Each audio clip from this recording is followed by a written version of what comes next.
যেই সব ছেলেরা ঠিক আছে গার্লফ্রেন্ডের কথা ওটা বসা করে তাদেরকে আমরা বলি ভেরুয়া, এক কথায় ভেড়া। ওর যেন ওটার মা। এরকম ছেলেরা আছে, ছেলেদের গ্রুপে কি আলোচনা হচ্ছে না হচ্ছে ঠিক আছে সব কথা তার গার্লফ্রেন্ডকে বলবে।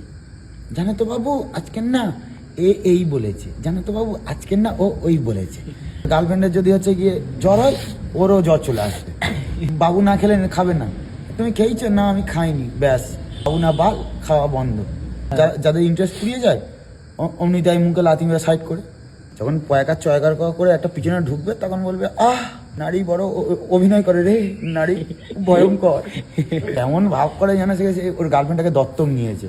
চুলের শ্যাম্পু থেকে পায়ের নেল পালিশ পর্যন্ত মা সব দিয়ে দেবে। কদিন পরে মা বলে ডাকলেই যেন ভালো হয় ওদেরকে। মা বলছে বাবু বাজার থেকে আটা এনে দে, পারবো না আমি। এদিকে গার্লফ্রেন্ড যদি বলে পার্লারে যাবো, চলো আমি তোমাকে ড্রপ করে দিয়ে আসি। হ্যাঁ চুদির বেটা কত সঙ্গ, বউয়ের কথা শোনা উচিত বা বৌদির কথা শোনা উচিত। বৌদি বলে তো জীবন একদম সুখ, একদম সুখেই ভরে যাবে ঠিক আছে। বৌদিতে রিক্স আছে আর ইস্কও আছে। ধরা পড়লে গাই বাছুর সমেত, ধরা না পড়লে ঠিক আছে পুরো জীবন একদম স্বর্গ স্বর্গ স্বর্গ ঠিক আছে। ও যে তোমার নিঃশ্বাসের আওয়াজ শুনে ঘুমাবো, গার্লফ্রেন্ড না ডাকে, ওটাই ওদের হচ্ছে কি মেডিটেশন।